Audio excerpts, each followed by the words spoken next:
The reason I'm recording sometimes is like, just to think aloud, like, some strategies, like we spoke about what is addiction. Our addiction is a high functioning brain, very, very curious, not able to live with this normal lifestyle. You're actually like way beyond human intelligence, so the boredom is what creates addiction. You guys are acting it out as addiction. When I was a kid, I used to hear this bleakness. It feels like, oh my god, this black hole is going to suck me in, and I used to like go into the state of utter boredom. It's like the doom state. And so for me, reading, like I read all the time, like I occupied with knowledge, useless information. Yeah. I Google everything, so I have useless information too. Because how do you know that? I Google everything. Yes, but when I was a kid, that's all I did. I filled up myself. Like I became this portal of knowledge, whether I like it or not. It's like the Rain Man. Yeah. Getting information you don't even need. Right. It's like walking portal of information. Right. But I think the more I understood how to put it's like a puzzle piece inside. You kind of like maneuver that information where it fits in. It became fascinating for me. So I use my addiction a creative way. Yeah. So I started writing stories in my brain. Like, so I will write my own, like in a fantasy world. And but I always lived just all kept my it in your brain. Yes, I always. I think it's because I didn't have internet and stuff when I was a kid. Right. Like, so the interesting way I created my own way of coping, right? My husband is very controlling. He is in recovery, and so he tries to control me because I've seen he's recovering from cocaine, alcohol, and stuff. The cocaine brain works very, very differently because they don't have the pathways to complete a task because they acquired it incorrectly. Because when the dopamine surge comes in, this is all a study on him. I study people, and he was my perfect subject. I think God has married because I am his subject, he's my subject, I should say. So one of the things with him is he will control me, understanding what I love the most, and he'll use it against me. And because I am smart enough to understand it, I will pretend something else is of super important to me. I'll act out in a very weird way. So when he was trying to control that, I will act out what I really wanted. You were one step ahead. And it's like, it's so funny, like if you think about like all this weirdness we as a relationship, it's hilarious. So one day, like, this is like saying, like, I was persevering, let's say, for pear fruit. So he goes and gathers pear fruit and come. But originally my interest was tamarind, let's say, okay. So I'm eating, I'm very happy. So he is having this basket of pear. I'm just paraphrasing. Right. So he expects a big reaction from me. Right. And I have no clue what is he doing. So good. So he says, what are you doing? You're not even grateful. So that's when it hits me. Poor guy, he's trying very hard.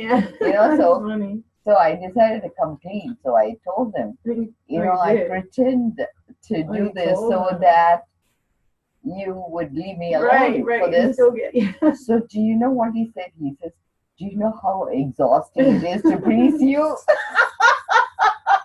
That's funny.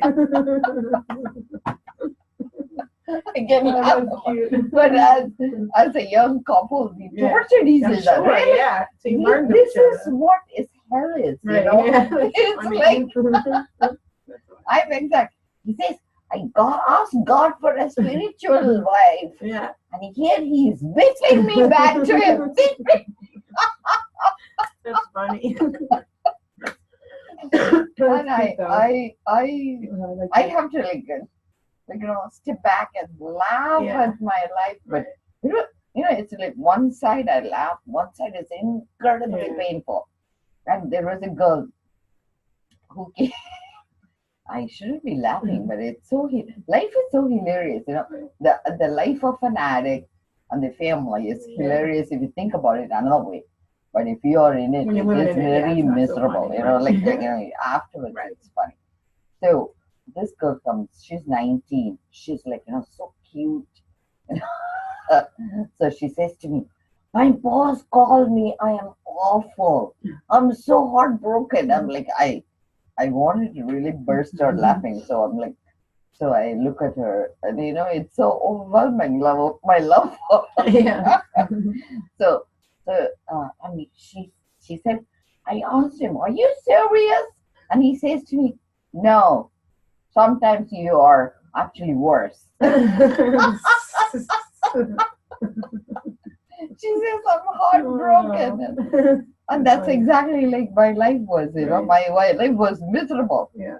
But at times it is worse. At times it's worse. Yeah, I get that. But once you hit the bottom, you never worry because you cannot go any further anyway, But to come back, right? Like we were talking about your sister and sharing medications and stuff. Eventually, you're going to do all the right thing, But initially, it's all going to be difficult. But I want to create a space for you so that you come and say anything you want and be the most stupid, human being you could be. But at the same time, I feel I see a potential in you, I'm not holding it against you. I'm not saying you're a bad person for doing this and that. But my goal for you is further than what your goal is being. Right. And it's okay to slip up, but don't stay there. Right. And the other thing is about rewiring the brain. It takes longer. Initially, what I see in people is in recovery is first of all to have a flexible mind. And I find when people come in with their projected ideas, they are stuck in their thinking. Those are the most challenging one. I find it difficult because they never get off that high horse of theirs.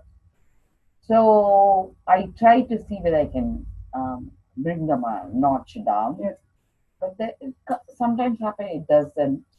The second thing I look for is, are you teachable? Because if by chance you're so full of yourself, there's no way I can teach.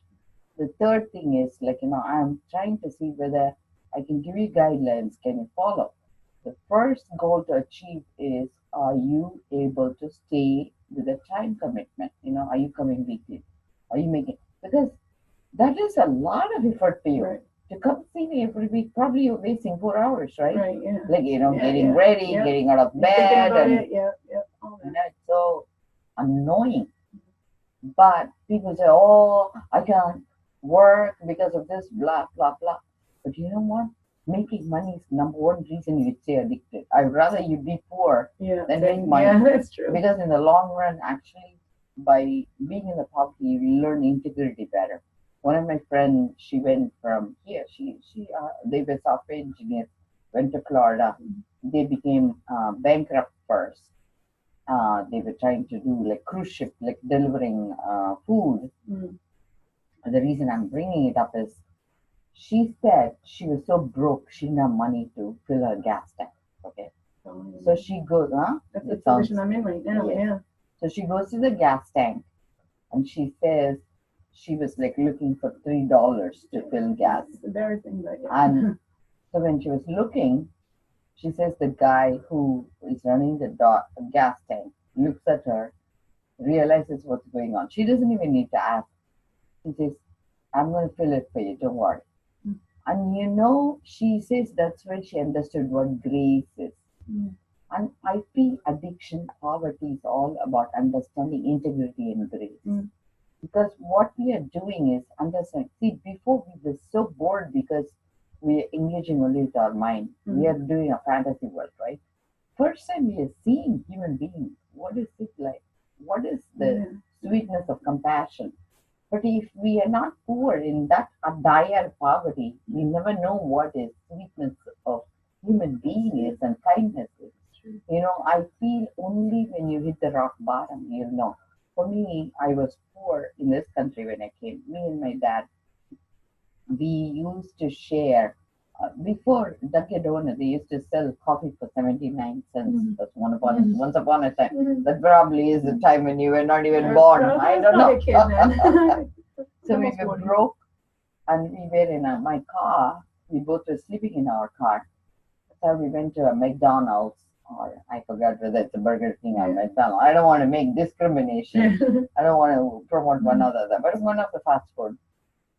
And I wanted to get a coffee and one burger to share. And I think we were like 39 cents short. And the lady who is running the space looks at us. She says, breakfast on me. And so she ordered for us. And I cried. I think that's what poverty is. To see the sweetness in people and to learn integrity. When you develop your integrity, which is a space of highly evaluating your values and putting it as your core truth, you have achieved human success. So I am not worried about addiction. I'm worried about your values. So don't worry about getting a job. So the first thing I'm looking for is time commitment. The second thing is trying to get off everything slowly. That's mind altering. But if you have to do mind altering, do it, but do it legally. That's all I'm asking. And then afterwards, do a milestone, 3 weeks, because that's how long the new blood vessels to form. And then, go through the process, meeting or whatever it is, one meeting a day for 90 days. And then the next milestone. So, hit your milestone, be very proud, celebrate, Everything is about grace. So, the next thing we are talking about is the craving. So, the body craving is reset with Suboxone because the body is craving. But one of my patients says, oh, you have to do cannabis for me to be legal. So I did certification. I went and learned and I understood how to use it for my patients. But they said, oh, we need both. I said, you told me the minute cannabis comes in, you're coming off Suboxone. What's the deal? So she told me, and actually many people, not just one, we did a group.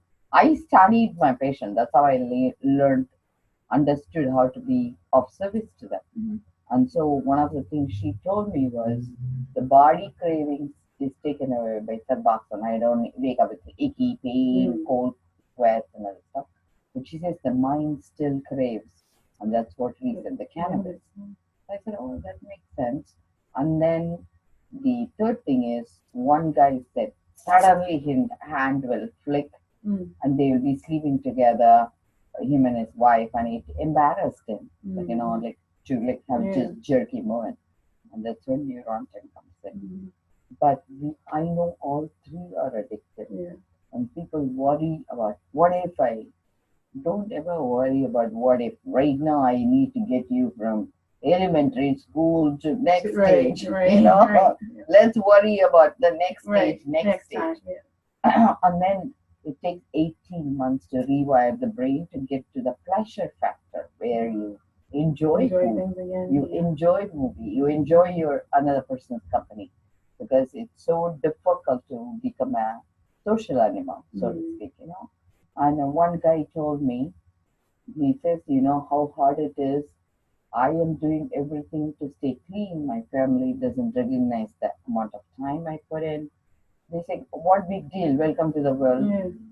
So he says, one kid came to see me. He is doing mattress recycling. He's a felon, so he cannot get a job, and he's getting a minimum pay. That's a max you guys end up doing. I feel my heart really breaks for you guys. And he says, do you know I never get a break? And he was so tearful. He says, it takes me 2 hours from Lawrence to get here. I had an orange. I gave it to him. And I said, from now on, I'm going to, actually, I have a bag of peanuts. I'm going to keep for you guys some, some snacks. And I see the effort you guys put in. And the patient was saying, I thought they were going to give me Macy's parade. I was so disappointed, So, but even though it's funny, I could see the pain, And then I asked him, so tell me, when did you feel happy? So we were talking about his journey. He says, it took him almost a year, first time to feel happiness. So I told him, "Hey, explain to me what happiness is to you." So he says, I was going to Walmart and I got something and I was supposed to give him change. And the lady by mistake gave me $100 change. He went to the parking lot. He was keeping looking at it. He says, if I was the normal junkie, I would have gone and used. And he says the first time he decided to do the right thing, he went inside, he gave the $100 back, and the girl wept and told him if he had not done that that night, she would have been fired. And so he understood he could influence another person's life, and plus he had the ability to do the right thing. And he says that's the first time he felt that. So see, the thing is, these are subtle lessons I cannot teach you, right? But I'm putting it in words, what I've learned so far about recovery. The recovery is about a process of finding yourself. What is a recovery? We were doing recovery coaching. So tell me what defines recovery. This is like so simple, but you're not understanding the intricate details. So tell me to you, what is recovery? See, that's what you're hearing. Recovery is a word, means you recover. What did you recover? What did you lose? See, that's the first thing, so we are not even paying attention to what we lost because we never even knew what we had. See, the boredom is a mask. It prevents you from seeing the grace. Somebody was saying Newton invented gravity because the apple fell, right? But he was saying, what if he never saw the grace of the apple tree that made the apple fall? And human being is not even caught up about grace. And there is one famous quote which I really love. It's called, "Man knows how many seeds in an apple, but God knows how many seeds in a tree." Or in, like what I'm saying is, how many trees in a seed, God knows. So it's like very interesting how we only look at the small picture and we think we know everything. But that one seed has an answer to million apple trees or trillion, zillion, So what I'm saying is we have infinite potential. And we are one seed. God seeds that seed in us. But we are so caught up in this one apple that we forget the seed. So I feel, go beyond, grow, be very, very committed to this. Because you need to recover what you lost. That itself is a journey. I'm going to give you a journal. So write up, what it is you lost this week. Bring it back, And that's what the whole thing is about. And for me, it's your journey, like it's my journey too. Like I was telling you, I have this curious brain, but I had ADD, so I had to do it in a way that made sense. So my husband is very controlling, so he would not allow. I went and got this because I wanted to build my own. But he had a rule. If I didn't ask him permission at home, I am not allowed to. Yesterday my friend visited. I wanted to have tea with her. He refused permission. So I had to go to a restaurant. And even now, I don't have access to my own house. So that's the way he runs it. But I'm okay with that because I feel at a certain point, I love him enough. See, when you go to that space where you love them enough to don't care about anything else in your life, that is true love too. So, but it took me a long journey. I mean, it's 20 years, it's not a big deal. But I also had the best dinner possible, I went and spent on myself, and I gave my kids takeoff. So they were super happy. I was super everybody's happy.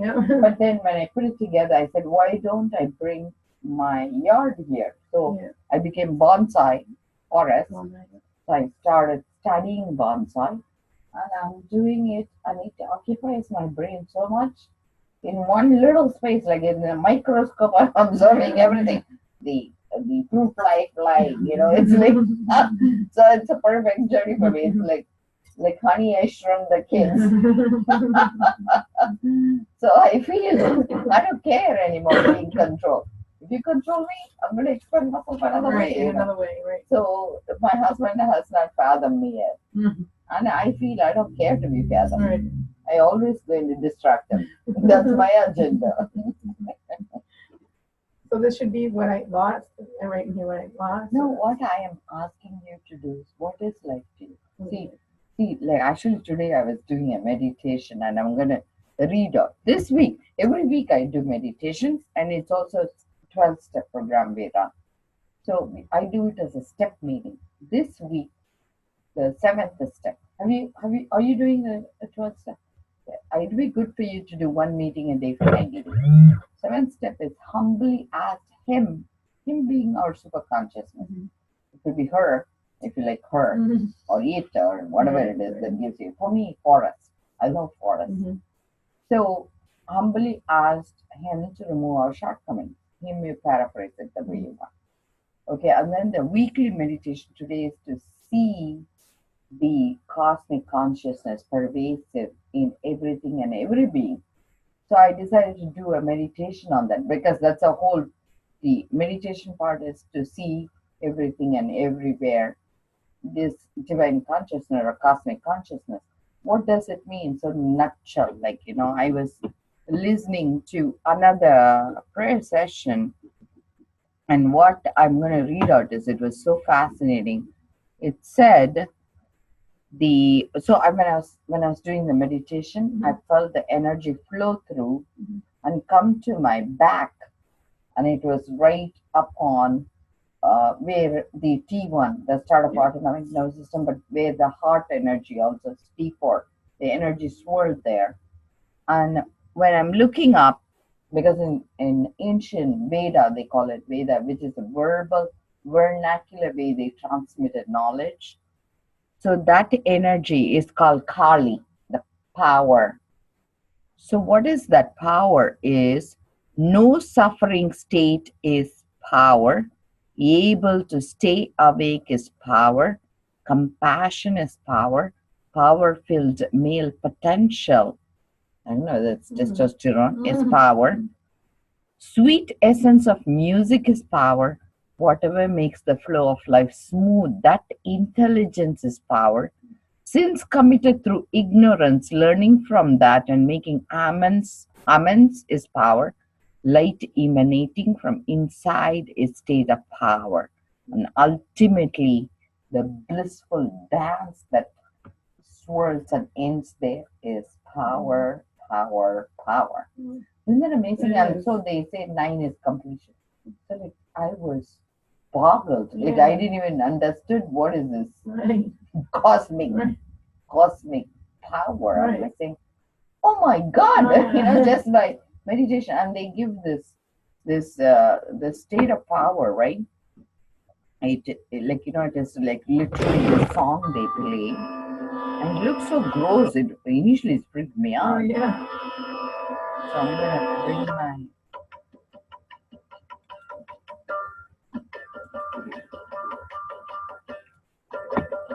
I'm gonna put it. So it looks gross, but if you see all the skull, right? It's all our previous birth God is taking into account. So he's tracking us. So all the suffering we went through, whether it's our past suffering, past life, past years, multiple efforts we did to effortlessly take ourselves, and that is God lying down, and we are stamping on his chest because he is not able to show his love for us because we are so caught up in our dance of destruction. It's all our destructive dance we do. And it was amazing. And she is about that 9 power. Isn't that amazing? I mean, that is when I learned. When I was thinking, oh my God, I did. It's like, I think, ultimately it all makes sense. Yeah, when it all comes together, it's just like, wow.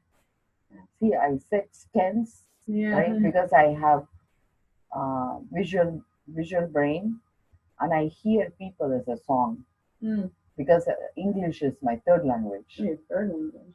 So I speak Tamil first, Hindi is my second language, English is my third wow. language. So because of that, when people speak, I hear it as a music, and when they say good in the end, I just say blah, blah, blah, blah, good, Yeah. blah, blah, blah, bad. So I say, oh, bad, I don't need to listen Right. to that song. Good, I need to listen. So I smoothly talk because I'm singing. So like I make phonetic mistakes. So that's my ADD. Why, But I think I'm so good at managing my ADD that people don't catch don't me. notice it. And when I'm nervous, I talk even faster. Yeah, that's how I am. People slow down.